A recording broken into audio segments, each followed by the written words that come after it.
Steve here. Welcome to part 4 of my build of a Martin Finney 7 as it is now, 7mm O gauge, 1928 corridor tender, which can be built for the A3 or modified to the A4. So mine's for a Finney A4, which I haven't built yet but will build. Probably going to be Sir Nigel Gresley in glorious BR green. Anyway, so I've built this, and it says to build the basic subframe, the outside chassis. What I'm going to do now, I'm going to leave this, go back to this. I'm going to add all the brakes, so and make sure it all fits. So the other thing is, what I'll do is I'll read through the instructions and pull all the parts for the brakes, get them all here so I know exactly what I'm doing. So that's it. The other thing I was thinking of is these compensation beams. Simply, there's 3 of them. This is the front pair, so it's got a central one. There's 2 beams together, and they just bear down on the wheels, and the wheels can move up and down. The back ones have a 1/8 rod and a split tube, and there's a beam each side, so they can rock independently. The only thing I'm not too happy about is the fact that all no pun intended, but all the weight of this is just bearing down on the compensation beam on top of the axle. So there's no actual sort of meaty bearing. And I've got this rod here. It must be 5/32 inside diameter, because these 5/32 axles slip into a nice fit. So I'm thinking maybe I should just cut off a piece, or 4 pieces, and put it in the middle and use that as a bearing surface. We'll see. I'll have to file the back of those compensation beams by the thickness of this, so I don't alter the ride height. Anyway, that's something to think about.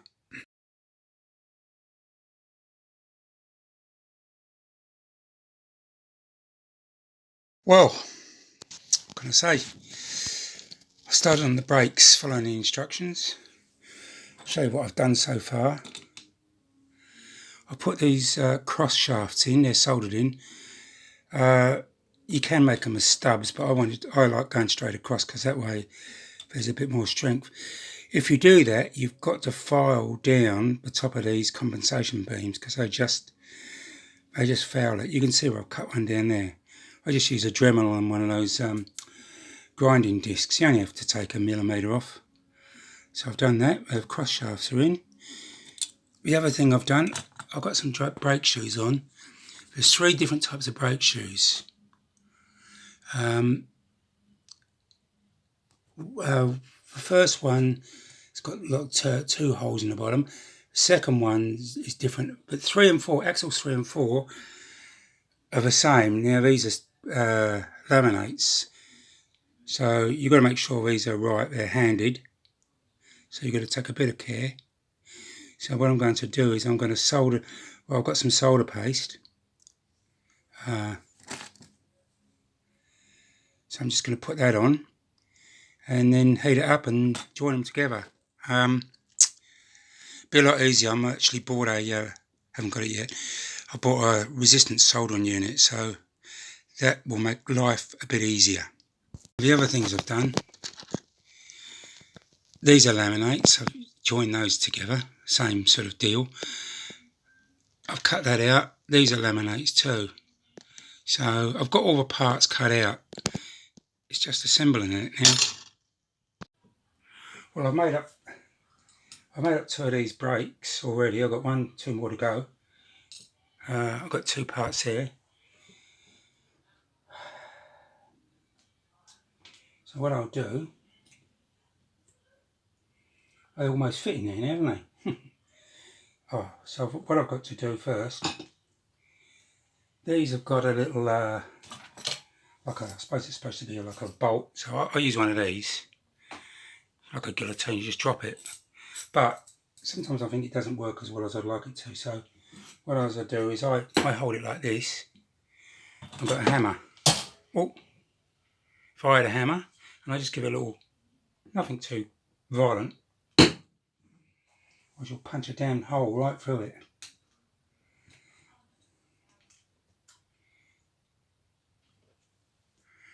Here we go.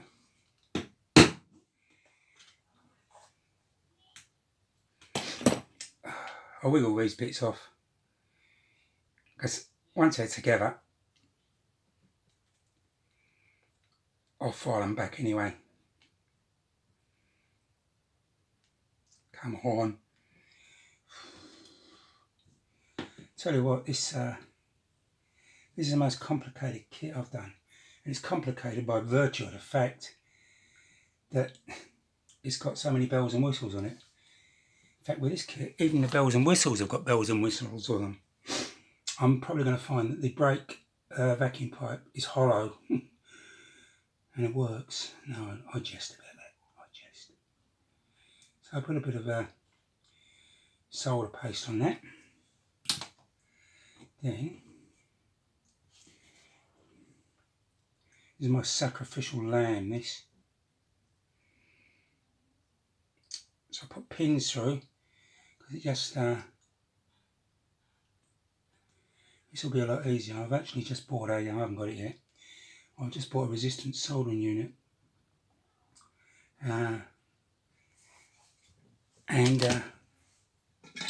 When I get it, I'll use that instead of this. So that's just solder paste I got from an electronics store. Leaded solder paste, so here we go.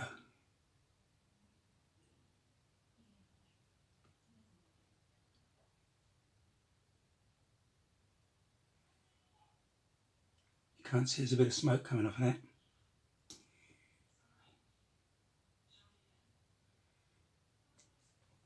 Oh, damn.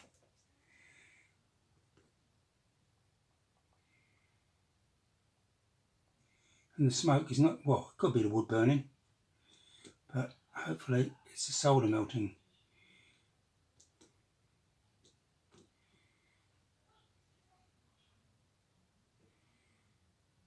I can see it's sizzling away.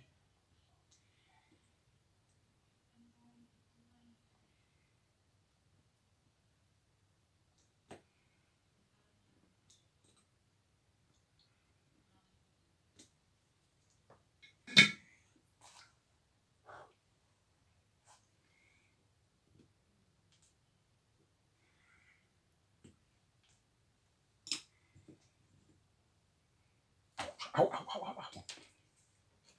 Bless the Lord, oh my soul. There you go. Just got to clean it up now. So that's it. I'll do the next one. And then the next part of this session, I'm going to put this whole thing together. So here's one of the finished ones. I've just cleaned it all up. So use a scratch brush and a bit of a, I use all sorts of stuff. I use a scratch brush, got a wire brush, even scrape off an old craft knife. What I'm trying to do, this is a very, very complex kit because of just the level of detail, so it's taking its time.